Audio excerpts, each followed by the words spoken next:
Welcome back to another episode of the Startup Junkies podcast. My name is Victoria Dickerson, and I'm here with other hosts Jeff Amerine and Caleb Talley. How are you guys? Done fantastic. It's baseball season. It's all good. Full swing. It's good. Today we're joined by Josh Perry. He's the developer of an app, a voice-activated trip cost calculator for drivers called Lane Hero. Josh, how are you doing? Very well. Thanks for asking, Victoria. Absolutely. Thanks for being on the show. So kind of how we get this kicked off is we just like to hear your origin story. What is your background? What led you to Lane Hero? What was the problem you're trying to solve? Just give us the origin story. Sure. So both of my parents were truck drivers my entire life. My dad is actually on his 45th year of driving and retiring this year.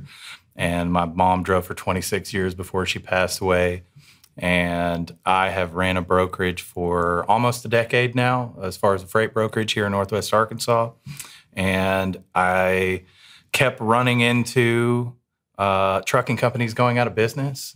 And so I just kind of dove into that problem and tried to figure out why is it that so many people enter into the trucking business and then exit if there's so much money floating around. And that led us to, asking drivers what the coolest thing they could have on their phone was to help them stay in business and cost analysis and basically having a mini P&L in your pocket became a big thing because a lot of the people who are making the country run, which is the American truck driver, are not very well educated in business sometimes, and this essentially does it for them.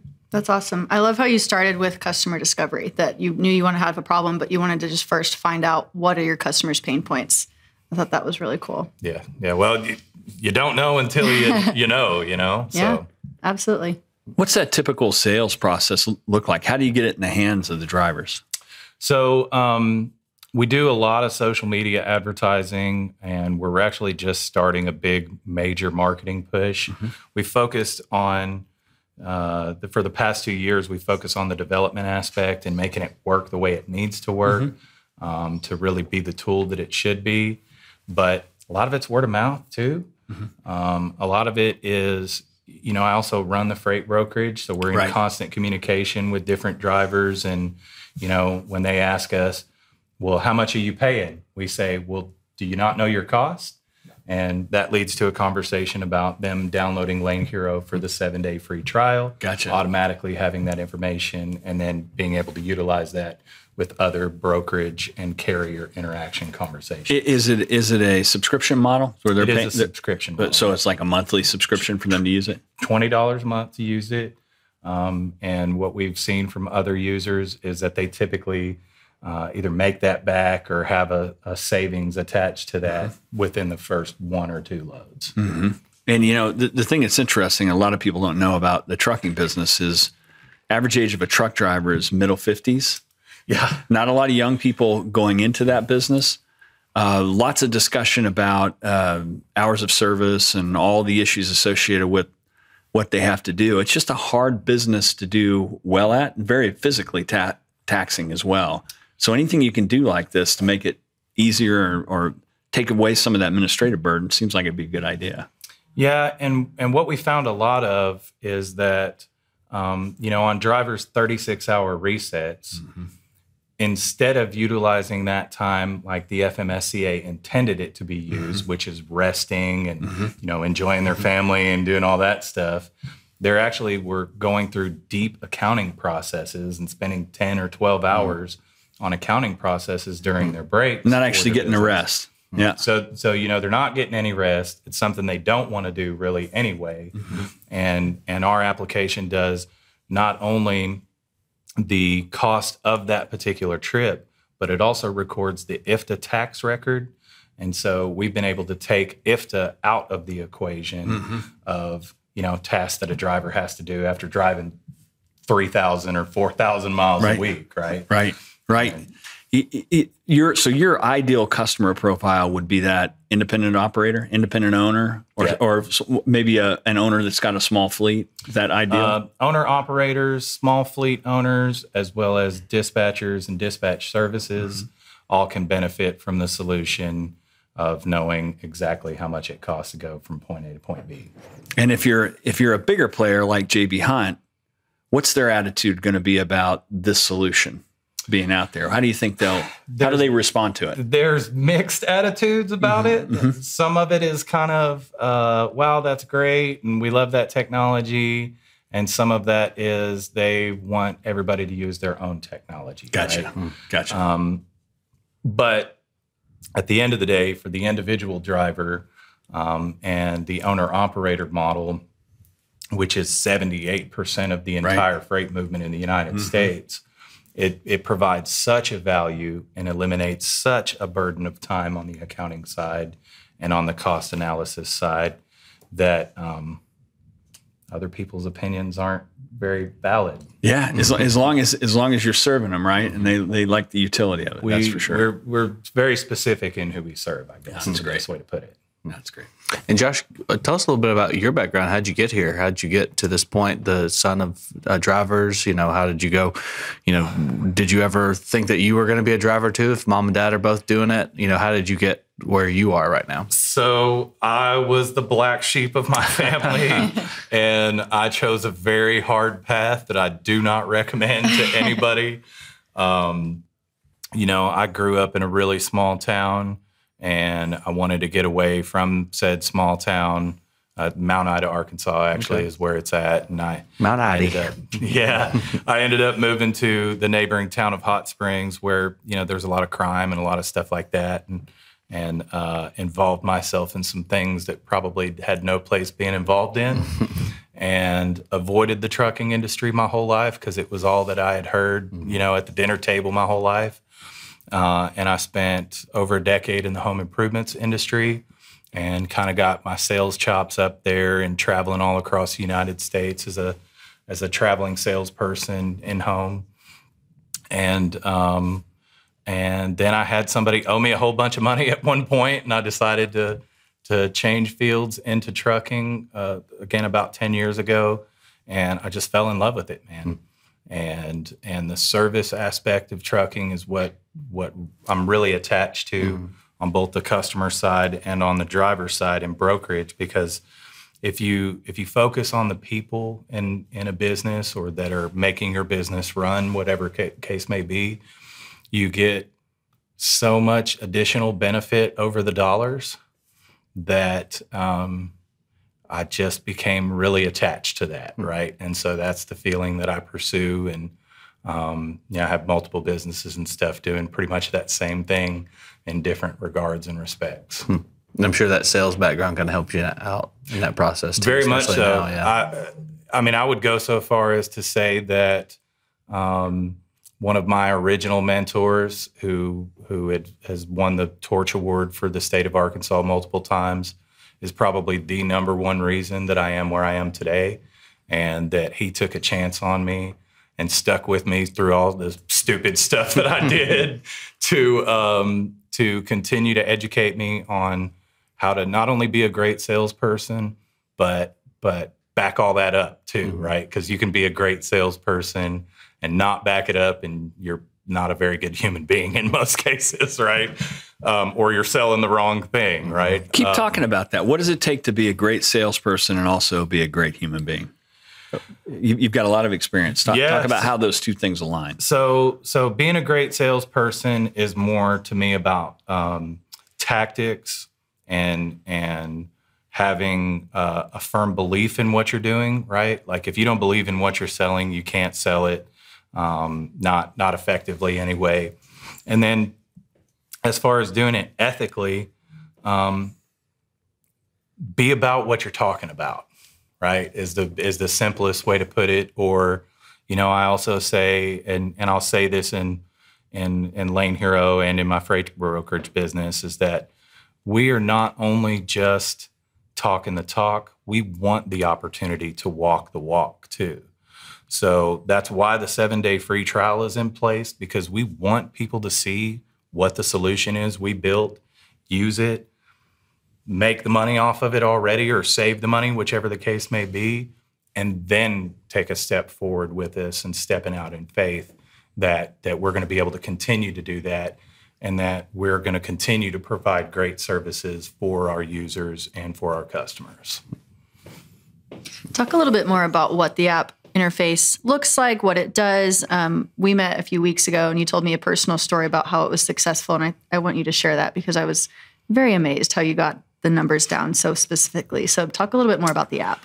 Yeah. So, the biggest thing about the app, as far as from a user standpoint, is there are things that will give you the information that you're looking for. You can go to Google Maps right now and you can figure out your miles per gallon and you can put in and get a piece of paper and do all the investment of time in doing that. But you can't do that driving 80,000 pounds down the road. Or you shouldn't, rather. Yeah, shouldn't. Not that you can, but probably not the greatest idea. And, the police pretty much frown upon that.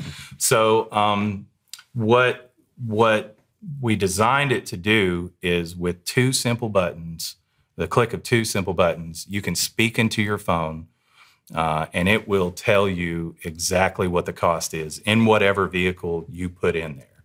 So if you're driving a 2023 Peterbilt 379, it'll give you a truck route and it'll give you the cost of that particular vehicle in, say, Fayetteville, Arkansas to Chicago, Illinois.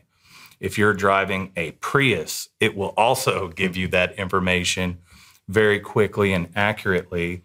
And so early on in this, I actually started using it myself. I have drove back and forth from Fayetteville to Olive Branch, Mississippi, every other weekend to pick up my son for the past going on 11 years. That actually ends here pretty quick.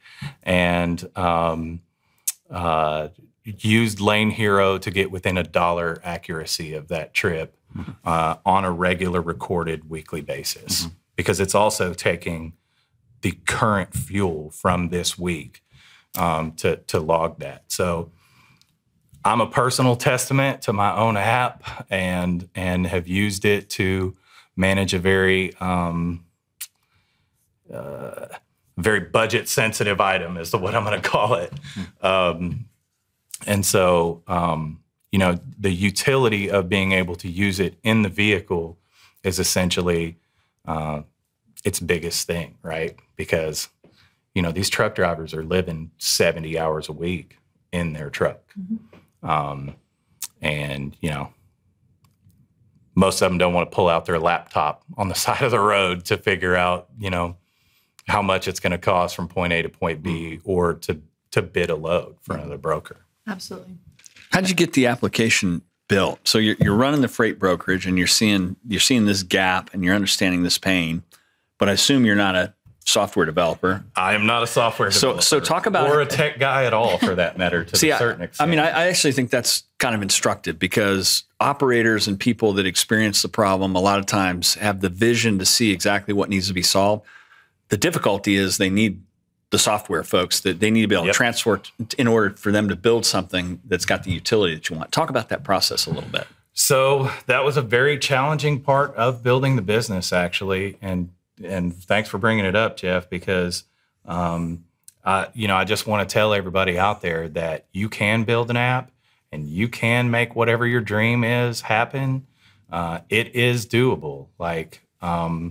And so to put that out there first, but it's a process too, right? And so what I started with is I literally just started with Google and developers, and I put in the work to talk to about 30 or 40 developers on the front end, go through the whole quotation process. It's usually 2 or 3 calls or emails back and forth. Started with one guy, paid him a couple $100. His results were negligible at best, and I seen that pretty early on in the process, thankfully. And so what I ended up doing was I started on PowerPoint with just an MVP of how I wanted it mapped out, how I wanted everything to operate, how I thought a user's path through it should look, and got as specific as I could with no technical background. So you kind of prototyped the flow of what the app was supposed to do and maybe how it would look. Well, and I've learned this now after the hindsight's 20/20, they say, right?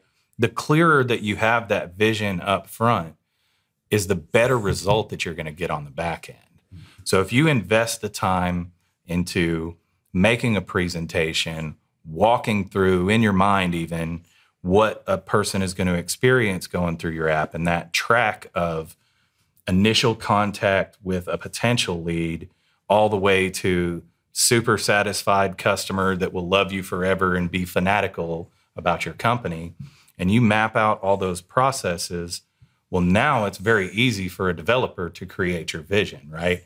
And they can fill in all the technical gaps of, what the code looks like, or maybe it's a no-code platform or any of that stuff. So really just through a process of stumbling and falling, which I probably wouldn't do again, to be honest, but, spending some money here, this guy fails, find this guy, spend this money.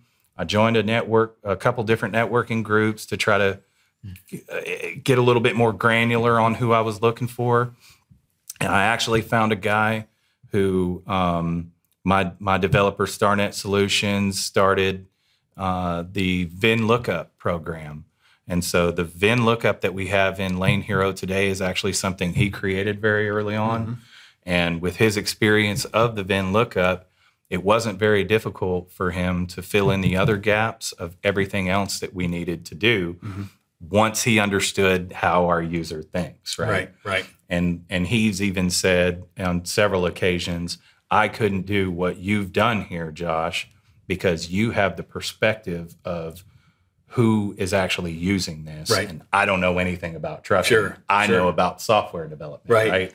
So I think, to your point, there's definitely a cohesive piece and a cohesion that's needed a lot of times between an operator who's facing this problem every day and a software developer who has no purview of this problem even existing in the world.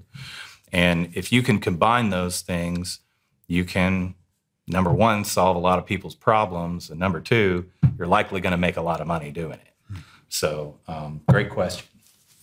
And then just the product itself, as you speak into it, you kind of give it the instruction, you're driving this, you're going here.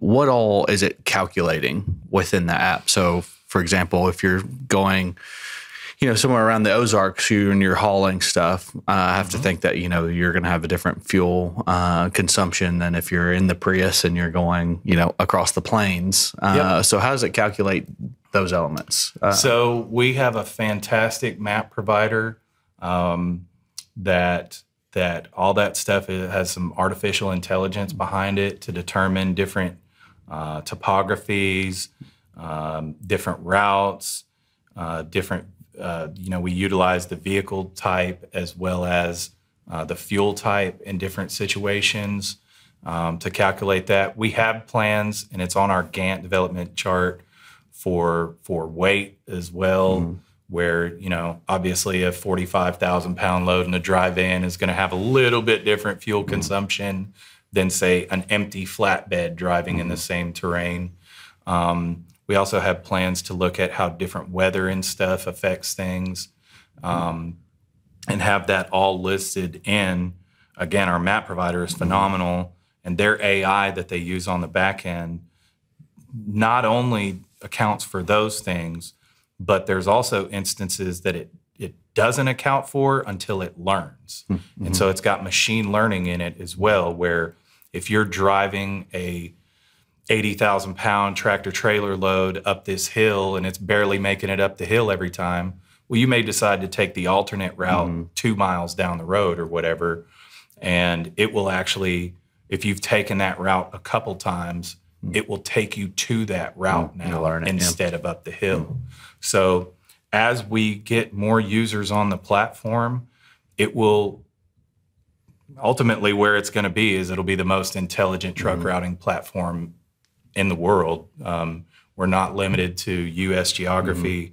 We have plans for a 50-plus country release within the next 2 years. So it informs it with every route, basically. It informs the app. Every route, it's got the miles per gallon. It's got information about the vehicle. It's got the current fuel price that comes out every Monday. It's got IFTA, as I mentioned earlier, where it's figuring the annual IFTA tax, and we load that up.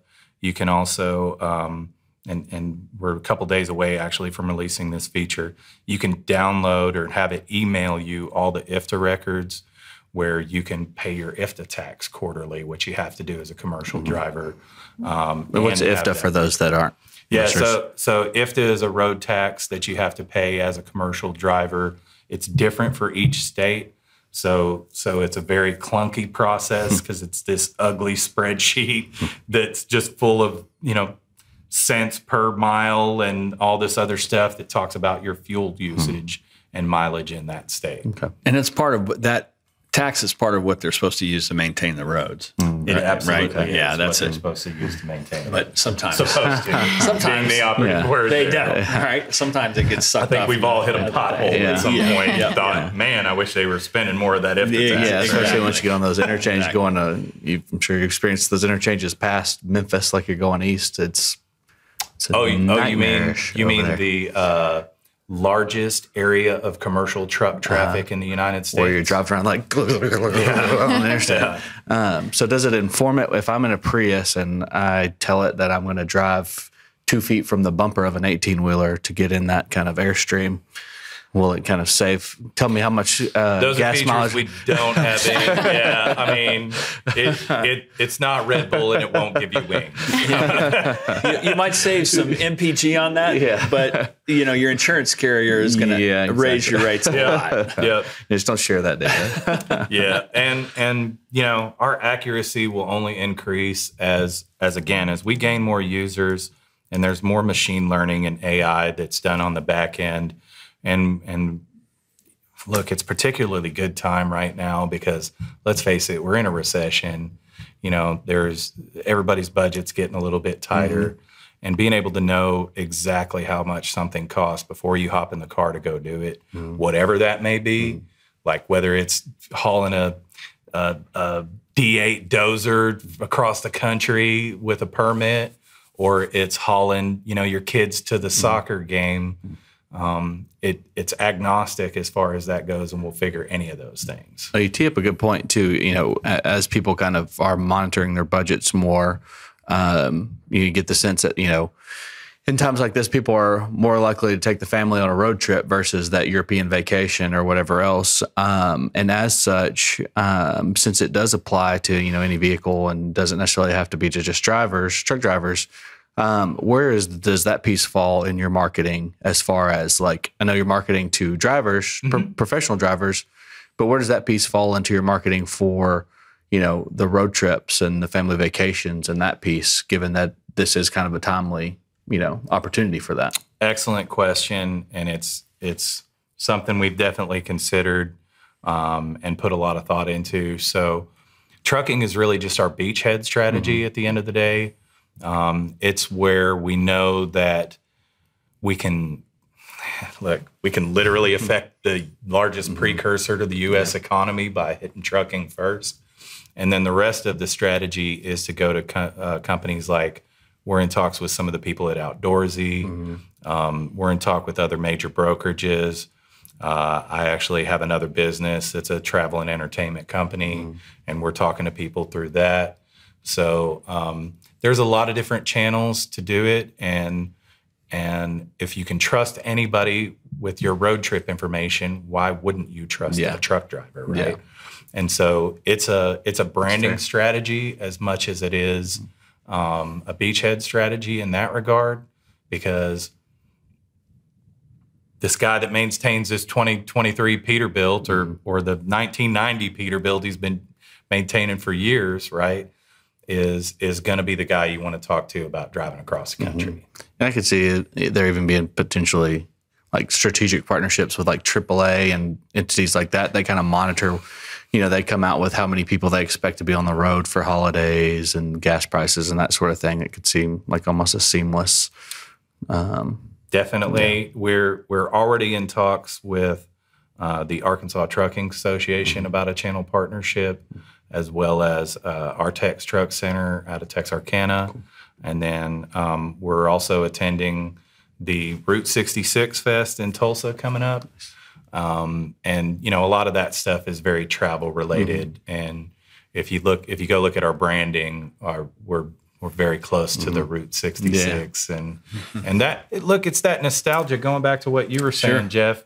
Most of these drivers are in their 50s, and even, look, dads like me that are taking their kids across the country in an RV, we're of that older generation that kind of knows the Route 66 and has that nostalgia attached to that. So you just get a big billboard right outside of Uranus, Missouri, like Route 66. I don't know that I want a billboard outside of Uranus. It's good place to stop. Had to throw that in there, right? Good place to stop for some fudge. They got great fudge, though. Yeah, they do have great fudge. Oh, God. It's a real place. It's a real place. That's one of those things where it's like only in the Ozarks would this possibly exist. Yeah. But what does winning or success look like for you 5 years down the road? So, I mean, you started this thing. You obviously had a big dream around what you were trying to do. If you were to project forward 5 years, what would it look? What would you want it to look like? As I said before, we're talking about significantly affecting the largest precursor to any country's economy. Most people don't understand that all of the goods in this room are all transported by a truck. Same goes in any country you're talking about, anywhere around the world. So the real vision and goal is to level the playing field in the largest precursor to any economy anywhere in the world, and have it in over 50 countries, established with over 50,000 users in each country. Gotcha. That's a pretty lofty goal and kind of a mouthful, right? But at the same time, if you can do that, what you end up doing when you achieve that is eliminating a lot of bad actors out of the industry. So especially in the trucking industry, because there's so many different points of one particular item getting from manufacturing and production, or even raw goods necessarily, all the way to the end user. There's all these transfers, and people make money at all these transfers, right? Just like a real estate broker would, or anybody else.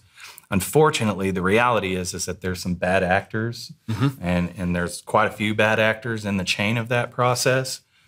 But if the shipper and the driver and the person who's ordering the shipment and the person who's accepting the shipment and the guy loading the shipment on the truck and the guy unloading the shipment off the truck, and all of these people involved in the process all have the same business intelligence, it's very, very difficult for people to get over on people. And so in that way, we're actually serving the driver back with the ability to most effectively get paid with their business. Gotcha. And so for me, it's about running the best, brightest, smartest driver services app in the world. That's good. And you talked about timing as far as like people being, sensitive to cost. I think now more than ever, based on just, us coming out of a pandemic to where, supply shortages were so first of mind. Yeah. And like, nobody likes to go without toilet paper. Exactly. Right? Yeah. So I think now more than ever, people are sensitive to the fact of how important kind of the efficiency of the logistics industry is. And so it's as good a time as ever to kind of really double down on that. Yeah. And some of the reason we developed it was for all the stuff that happened during COVID and stuff. But even going further back than that, in 2017, 2018, when there was a really just fallout in the trucking market and stuff, and it became very difficult for trucking companies to make money and be very successful.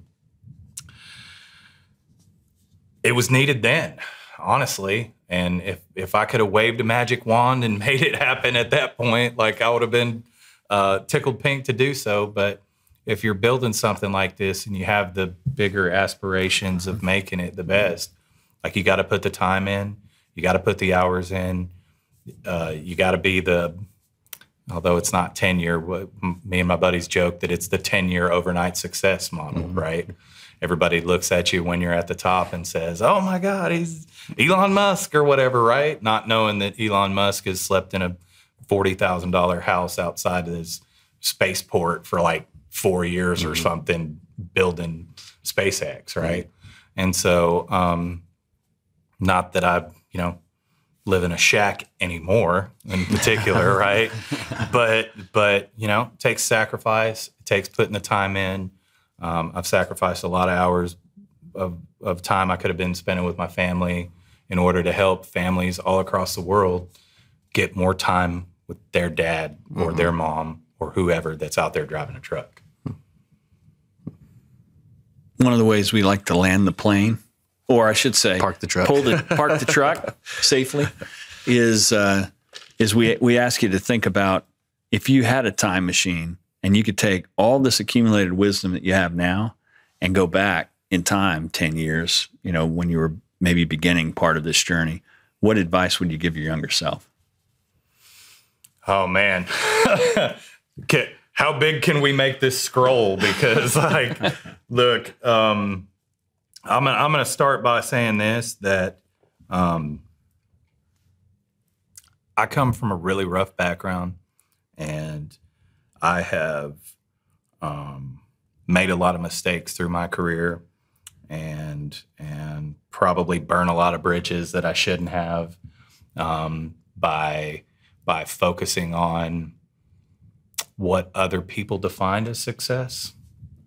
And I think that I would tell my younger self, I wouldn't say it exactly like this, it'd be a little bit harsher, but I would say focus on what you believe success is and don't ever stop going that way. That's good. That's awesome. That's good. Where can our listeners find out more about you, more about the business? Give us this is the shameless plug. The shameless plug portion. This is my favorite thing as a 20 plus year salesperson. So you can check out the app at lanehero.net. There are downloads. It is currently available on Google Play as well as Apple Store. So you can download a full version for a 7-day free trial right now. If you want, you can literally find my contact information at joshperry.phonesites.com. It will ring my cell phone that is sitting over there on the counter, and I pick it up at all hours of the day. So I'm more than happy to answer any questions related to Lane Hero or any of my other businesses pretty much at any time, because let's face it, this is my life and this is what I love doing. And I really love helping people and creating, again, better solutions and serving folks. So if you feel the need to hit my line or you want to know something about Lane Hero, don't hesitate to ring my phone. Thanks for coming on. Hey, that was thank great. you, man. Absolutely. Thanks, Josh. Thanks. Ecosystem builders, entrepreneurs, chambers of commerce, mayors. If you're interested in taking your economic future into your own hands, we've got a book that can help you. Creating Startup Junkies, Building Sustainable Venture Ecosystems in Unexpected Places is the guide. It's a little bit inspiration.